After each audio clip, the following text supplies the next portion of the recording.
Assalamualaikum warahmatullahi wabarakatuh. Di video kali ini kita akan ngebahas yang namanya marah ataupun boleh dibilang kesal yang sangat luar biasa. Ini adalah sebuah fenomena emosi yang meledak-ledak dalam diri kita.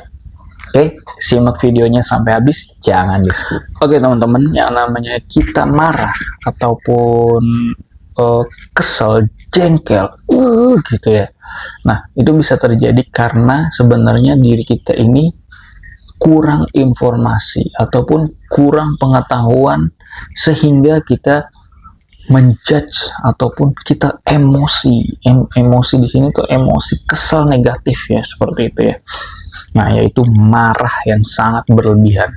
Nah, kenapa itu terjadi? Yang pertama adalah kita ini kurang informasi ataupun tipe orang yang langsung gitu loh, menghakimi.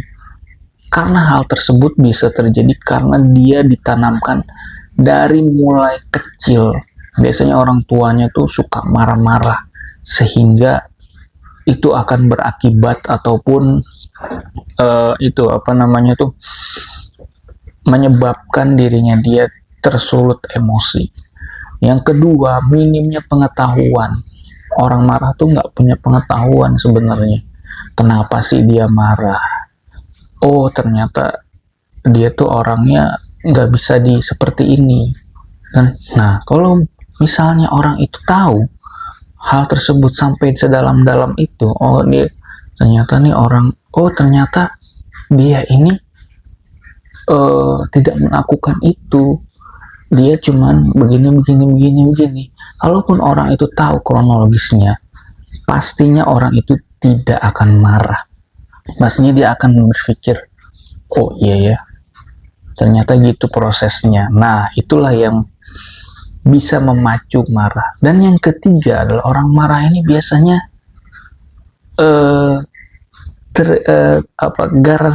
karena tubuhnya. Tubuhnya itu dalam artian gini, karena dia lapar, itu bisa menambah emosinya juga. Jadi sehingga tubuh ini perlu yang namanya asupan energi ataupun asupan nutrisi, sehingga karena kurangnya nutrisi yang dalam diri kita bawaannya emosi ataupun marah ya. Terus yang berikutnya adalah karena lapar, karena emosi, karena dia capek.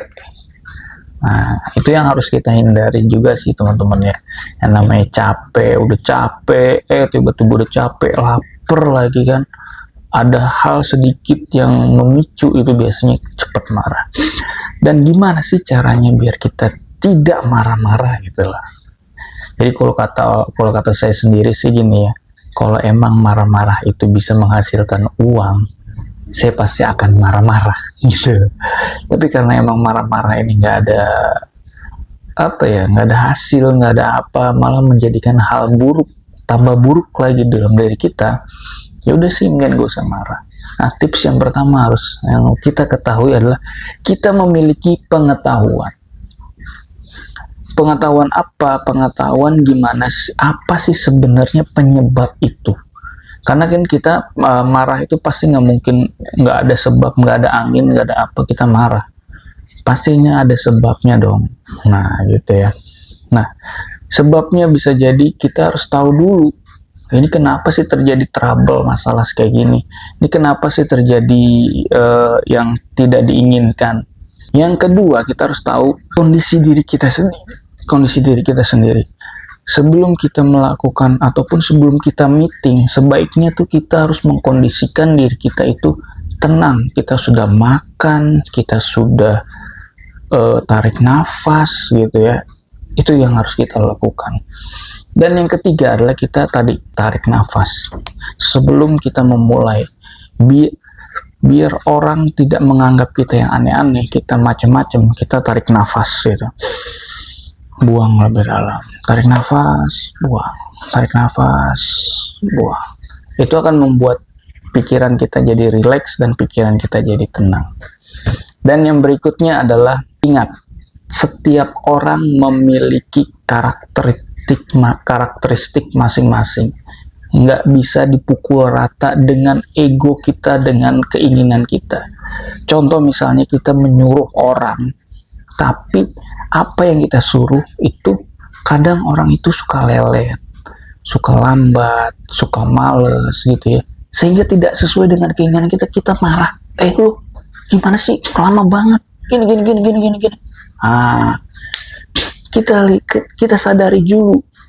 Yang pertama kita sadari dulu bahwa kita membutuhkan orang lain, dan orang lain ini memiliki karakteristik yang masing-masing yang berbeda. Jangan kita samaratakan dan pukul rata kalau itu orang itu sama dengan kita, sehingga kita bisa kecewa dan marah. Oke, nah dari tips-tips ini kita bisa lakukan setiap hari. Memang tidak mudah untuk melakukan ini secara instan, butuh yang namanya proses demi proses. Jadi video ini bisa kita share ke teman-teman kita agar untuk menjadikan pembelajaran ke depannya, biar kita jadi semakin bermanfaat lah. Apabila ada manfaatnya gitu loh, maksudnya sebuah video bisa bermanfaat untuk orang lain, kita akan mendapatkan yang namanya pahala ataupun ketenangan dalam diri kita. Jadi jangan lupa di subscribe juga dan di like serta di share. Dan di video selanjutnya, di episode berikutnya, kita akan ngebahas tentang emosi ataupun marah yang dimana sih yang harus kita lakukan. Oke, sampai jumpa di video selanjutnya. Wassalamualaikum warahmatullahi wabarakatuh.